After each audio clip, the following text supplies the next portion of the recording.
Olá, vamos à conversa de hoje, neste 12 de maio, dia da enfermagem, dia do enfermeiro, da enfermeira, do auxiliar de enfermagem, do técnico de enfermagem. São 2.300.000 no Brasil, são os heróis do dia, junto com os médicos, com os outros setores de saúde, né? Já foram heróis na gripe espanhola, né? Na guerra na Itália, fazendo parte da Força Expedicionária Brasileira, no H1N1 recente e agora, né? Salvando vidas, inclusive se contaminando, a gente vê em toda parte. Vocês são os heróis. Parabéns, né? E vai ser o dia também que eu vou dar uma resposta aí a esse vazamento aqui, coisa maluca, né? Que, enfim, foi tão visto por todo mundo, né? E se você estiver chegando agora, ainda não estiver conosco, que isso para você seja uma novidade, este canal, avalie bem e lá no fim não esqueça de decidir se vai nos acompanhar ou não, inscrevendo-se. E para todo mundo, não esqueçam de dar o like ou seu dislike, que sua opinião é muito importante.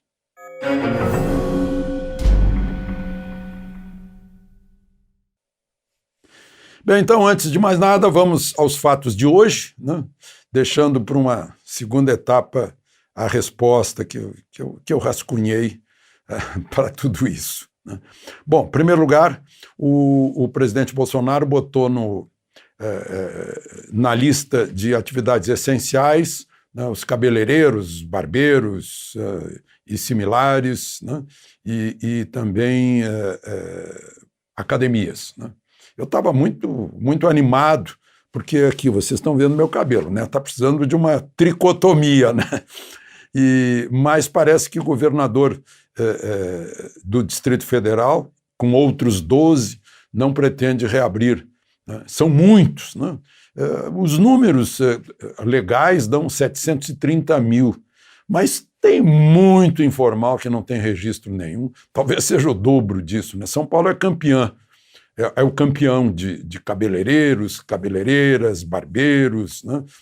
Depois vem em segundo lugar Rio de Janeiro, depois Minas Gerais, né? É muita gente, muita gente. Enfim,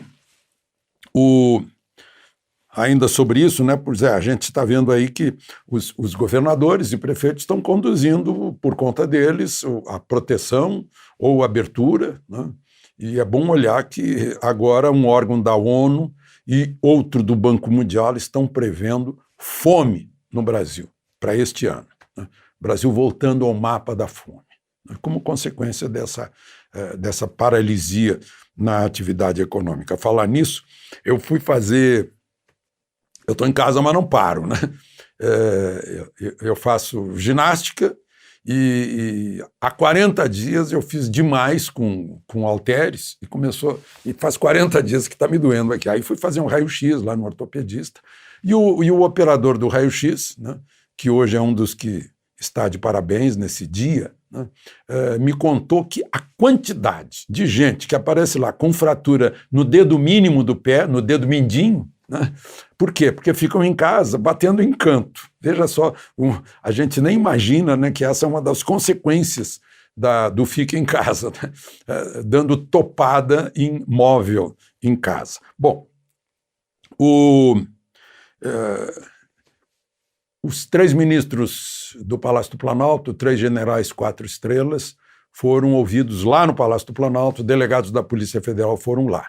Como eu mostrei ontem, o regimento interno do Supremo fala em o próprio ministro ou nomear um juiz para fazer isso, né? Eles têm foro privilegiado, não é porque sejam generais, eu acho que generais são iguais aos outros, né? Não é por isso, é porque são ministros e têm foro privilegiado e depuseram lá nessa questão aí que Moro reclama ou denuncia o presidente, né? E aí a gente vê que a história da vara, se não vierem, vão vir sob vara e tal, foi meio uma basófia, né? Foi meio um desafio, alguma coisa assim, foi um tipo de provocação do ministro Celso de Mello totalmente desnecessário, né? Tá lá na tabelinha lá, secular, mas para quê, né? Parece que é provocação. Bom, e a outra atração desse dia foi a fita das gravações da reunião ministerial, onde o presidente chamou a atenção de Sérgio Moro e tal, né? E aí estão dizendo que tinha palavrões na reunião ministerial. Vocês me respondam, né, e eu vou continuar falando sobre reunião ministerial, me respondam se em alguma reunião de diretoria de empresa não sai palavrão, né? Eu lembro de outros tempos, né, em que a gente entrava lá e o presidente estava proferindo palavrões aí com o ministro e tal, né, aqueles isso e aquilo, estão querendo o quê e tal, né?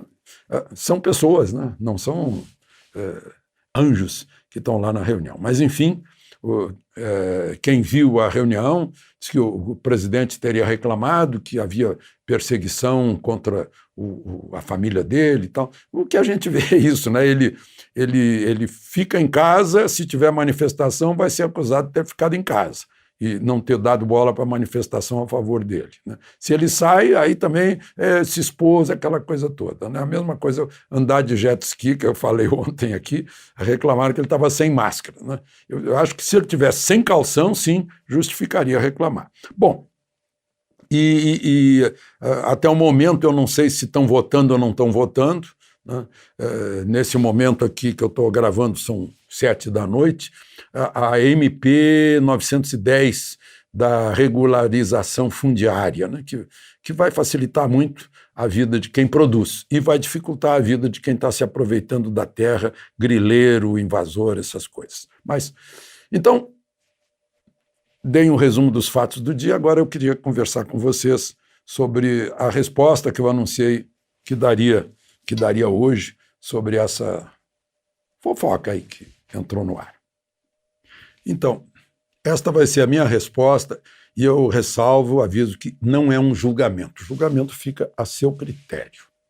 Bom, em primeiro lugar, eu lamento que tenha havido o vazamento. Eu, a princípio, na minha ingenuidade, quando eu vi aquilo, pensei que alguém tivesse grampeado um telefonema entre os dois, né? Mas depois fiquei sabendo que era um microfone durante o programa, os dois microfones ficaram ligados, ficaram ativos durante o intervalo, e aí muita gente pode ter gravado, né? Alguém deve ter visto, ouvido aquilo, resolveu partir para a gravação, né? Não creio que tivesse alguma intenção de prejudicá-la, nada, mas achou bonito, achou pitoresco, achou que ia dar audiência, né? E aí foi. Então, não era destinado, era apenas uma conversa pessoal, não era destinado à publicidade, eu tenho certeza de que foi isso, né? Mas eu fiz anotações aqui para seguir um roteirinho. Eu espero que não traga prejuízo a ela, né? Porque eu sei que não houve essa intenção de divulgar, era só ali um desabafo de uma colega para um colega. Bom, agora, como se tornou público, eu preciso dizer uma coisa, esclarecer uma coisa, né? Principalmente por causa da primeira inverdade que ali está. Eu quero repetir as palavras dessa inverdade. Abre aspas. No dia em que o Bolsonaro falou em caçar a concessão, ameaçou, quer dizer, ela disse ele, né, mas sou eu, né? Ele endossou, achou que era lindo, que tinha que caçar a concessão da Globo, tá? Botou no Twitter isso. Isso é gravíssimo, porque eu jamais faria isso. Pela minha índole, pela ética, pelo respeito a uma emissora que sempre me respeitou. Não faria isso. Outra questão é que ela afirma que ele foi diretor daqui toda a vida. Gente, eu tive lá 32 anos. Eu nunca fui diretor. Chamava-se editor regional quem comandava a redação, o jornalismo. Foi durante 5 anos, de 1990 a 1995. 5 anos em 32 anos. Uma outra coisinha é que, quando eu botei a mensagem a que ela se refere, leu, depois da entrevista da Regina Duarte, em solidariedade à Regina, eu botei a mensagem dizendo que eu pensava que a CNN seria uma alternativa, mas ficou igual, né? Mas eu não disse, eu não citei nenhuma emissora. né? Não citei nenhuma emissora. Eu gostaria de esclarecer, sim, em outro ponto ali, que está meio risível até, mas, enfim, é bom esclarecer, né? Que eu cobro pouco, sim, para empresas pequenas da minha cidade, Brasília, que me chamam para ser mestre de cerimônias de alguma inauguração, um aniversário da empresa, né? Inclusive a vidraçaria. Eu não tenho nenhum preconceito contra vidraceiro, né? E aí eu acredito que é uma espécie de participação minha no estímulo a essas empresas. E aí eu cobro alguma coisa simbólica. E não cobro do serviço público, porque é dinheiro do público, é dinheiro seu, né, do contribuinte. Como não cobrei agora, acabei de fazer semana passada uma palestra para a Escola de Comando do Estado-Maior da Aeronáutica.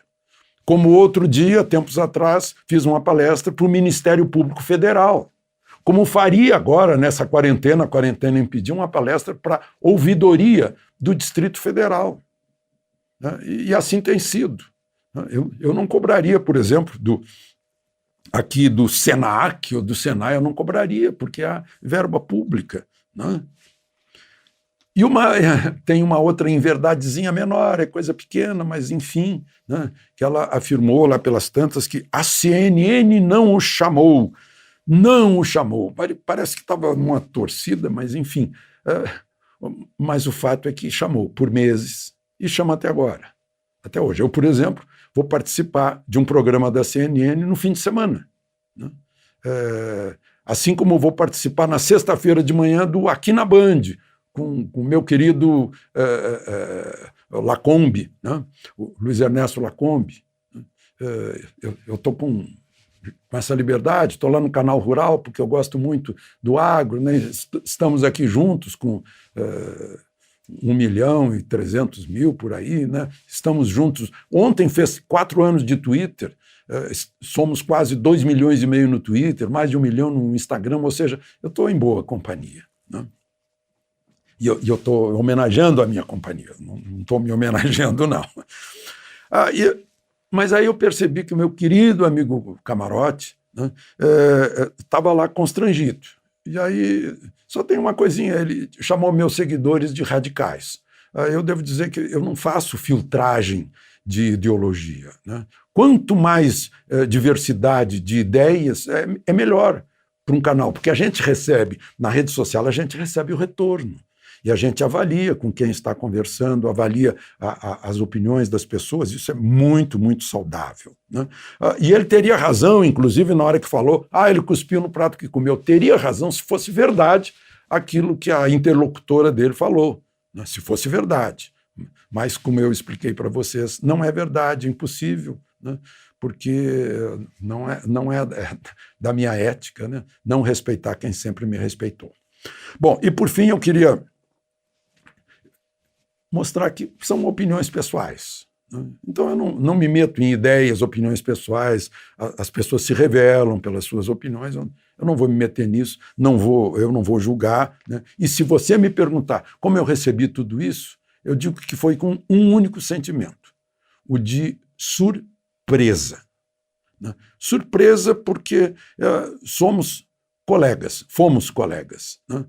Fomos parceiros em programas, fomos parceiros. E até hoje, né, nos encontramos na missa de domingo, né, inclusive na fila da comunhão. E aí, quando eu vejo que eu sou qualificado como ridículo, como gagá, e que eu causo revolta a ela, eu vi que eu fui excomungado. Né? Mas, enfim, a gente está em tempos de ter que usar máscara. Às vezes se usa máscara por tanto tempo que ela se esgarça e cai. Então eu quero repetir que eu sei que não foi para ser publicado tudo isso, né? Eu tenho consciência de que foi apenas um fuxico. De Brasília, Alexandre Garcia.